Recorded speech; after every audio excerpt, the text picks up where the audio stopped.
ABC, how you doing? Alex, coming at you again in Southern California.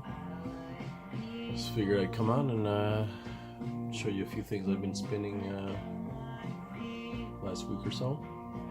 You can see in the back, Dan has done cherry coffee painting that I finally got to hang. Looks great. Playing this in the background. It's a band, I believe they're out of San Francisco, Cotillion. This came out I think last year. The name of the album is L'après-midi, or The Afternoon.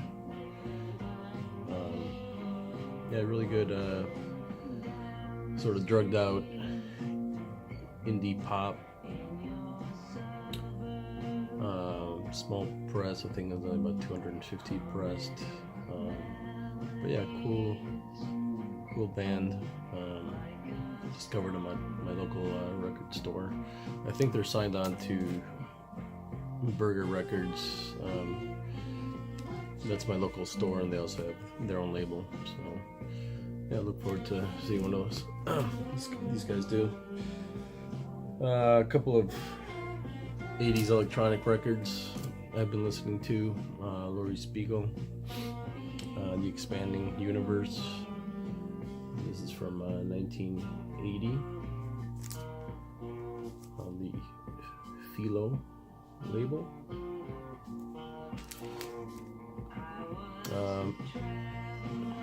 Really fantastic computer created music. There's a long interview that's on the front and back covers here, so it really gives you a really good idea of her background, her history, and what the impetus of this record is.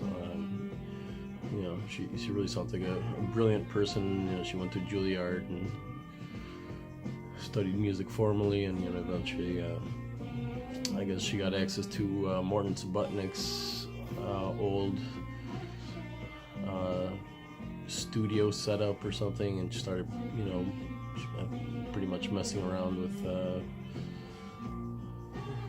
some computers and got into electronic music, and made this. And being this early in the days of computers, it stands on its own. I mean, it's absolutely brilliant. But when you consider, the tools that she used to make this, it's even more impressive. Highly recommend it. Definitely check it out. Laurie Spiegel, The Expanding Universe. The other one here, 1981, Nomos by Craig Leon. There's a copy from a radio station, I believe out of the DC area, WRGW, on the Tacoma label. So yeah, it's a radio promo copy with the promo stamp on there. Yeah, just fantastic early electronic music, hypnotic, really just you can hear so many influencers. You can hear that it would influence pretty much a large portion of electronic music that would come in the years later up to today. And it's really just a fantastic record. There's some pretty cheap reissues out there. I believe they sound pretty good, so yeah, definitely check that out.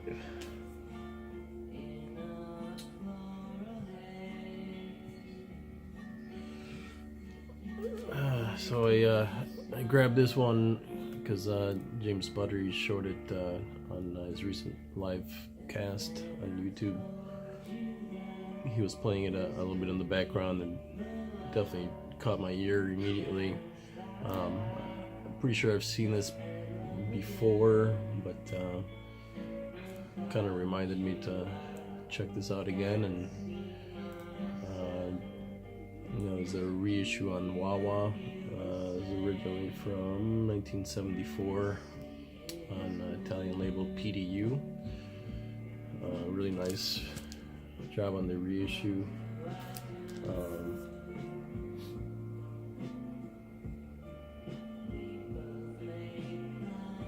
Yeah, so this is limited to 500 copies. So the name of the album is 80's, which I think pretty much means the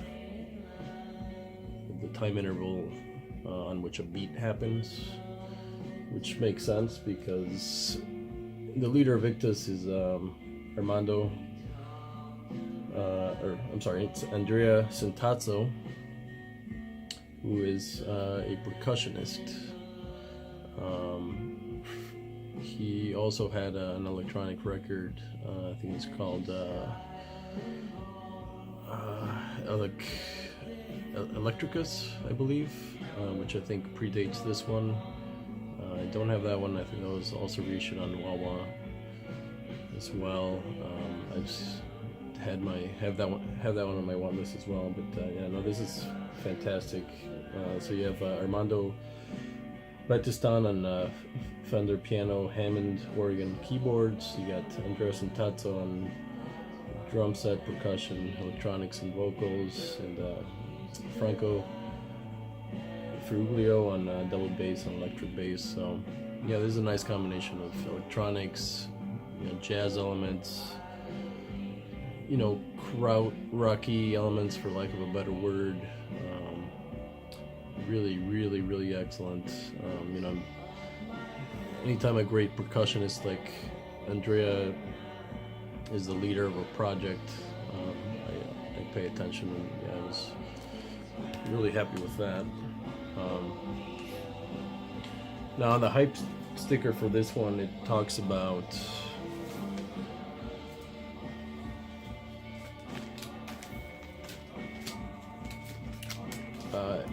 etc. So this one is from 1972. This is the 70s reissue on Brain. It's got the yellow Brain label here. I believe the original is self-titled, the original 72 pressing on Brain. I'm not sure why they retitled it Lady Blue, but this is an absolutely fantastic Krautrock album with some progressive elements.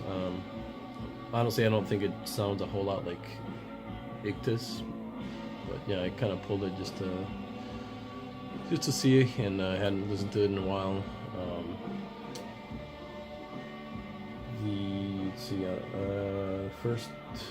First piece on the second side is titled Raga, and indeed it is like an Indian raga. I think it's 16 minutes long, and it builds and it builds and it builds, and it's definitely the highlight of this record. It's really, really cool. And these reissues on the late set on these Rock on Brain, they sound really good, and they're still pretty affordable. They probably cost as much as the modern reissue, so good option on that.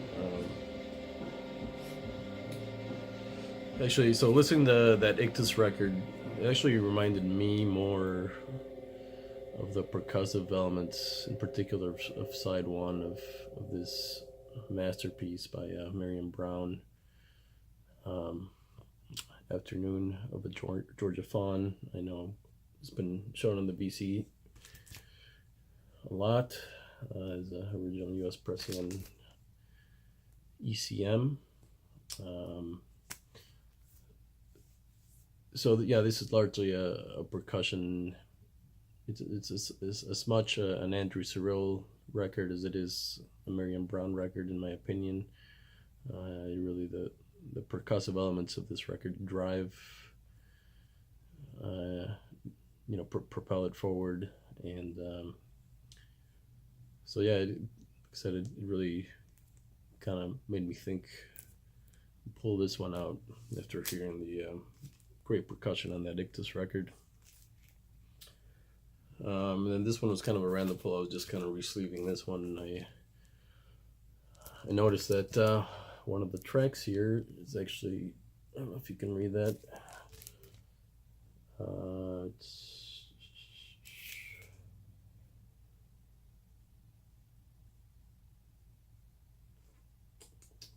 On side A, there's a track called 80's. So this is Jimmy Griffey.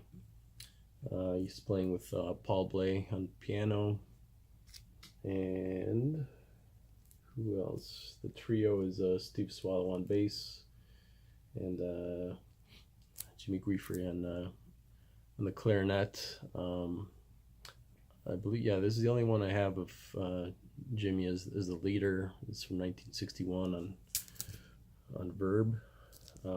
This is absolutely fantastic. No percussion on this one,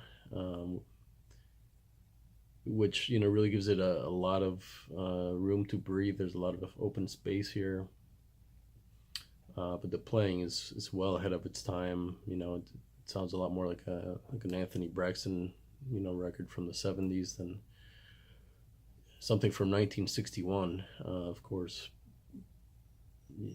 Paul Bley would become well known for his records on ESP and BYG Actual and stuff. So I definitely want to get more of Jimmy Griffey's records. If anyone has any recommendations, let me know. Definitely check this out. I think this is still pretty cheap to get, so check that one out. And then I pulled this one. I hadn't listened to it in a while. I'm a Duel 2, of course. This was a reissue. It came out a couple years ago on orange vinyl there. So this is a Yeti from 1970, of course, and I like this record quite a bit. I really think the tracks with vocals are by far the weakest here, and this is over an hour of music here on this double set. I assume the original pressing has the same track lengths and everything.